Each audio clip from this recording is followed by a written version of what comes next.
अस्सलाम वालेकुम। Today's my topic about hepatitis. Hepatitis यानी कि हेपाटाइटिस को कहते हैं जिगर की सोजश और जिगर की सूजन को। हेपाटिक कहते हैं जिगर को,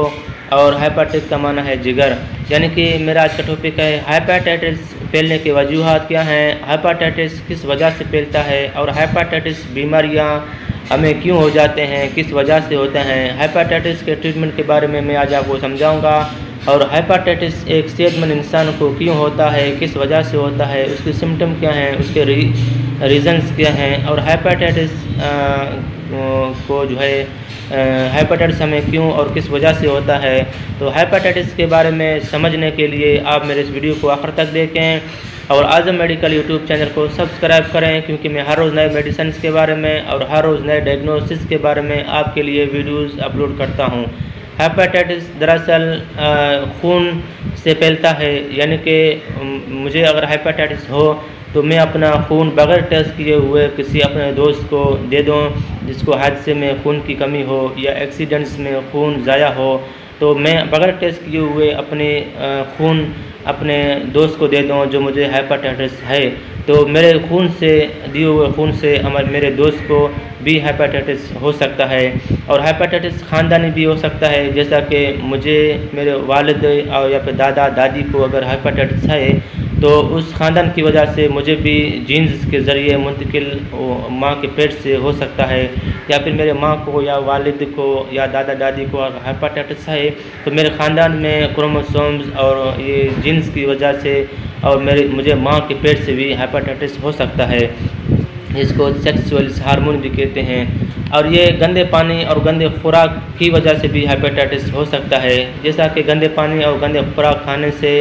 जो है हमें हेपाटाइटिस यानी कि यरकान और काला पीलिया जिसको कहते हैं, पीलिया यानी कि जिगर की गर्माइश और मैदे की खराबियों की वजह से मैदे में गर्माइश, चटपटी चीज़ें खाने की वजह से मैदे में गर्माइश हो जाता है, और वही गर्माइश जो है हमारे जिगर में जो है जिगर को असर पड़ता है, और वो जिसको पीलिया कहते हैं, जिसके आँखें पीले हो जाते हैं। तो उस सूरत में बिलिरुबिन जो है हमारे जिगर से ज़ाया नहीं हो पाते हैं, जिगर और गुर्दे में खारिज नहीं हो पाते हैं, जिसकी वजह से बिलिरुबिन जो है हमारे पूरे बॉडीज़ में फैल जाता है और हमारे जिगर को काम करने में रुकावट बन जाता है, और जिसकी वजह से हमें जिगर में बहुत सारे प्रॉब्लम्स आ जाते हैं जिसको हेपाटाइटिस कहते हैं। तो गंदे पानी और गंदे खुराक की वजह से और बिलिरुबिन ज़ाया न होने की वजह से, क्योंकि बिलिरुबिन जो है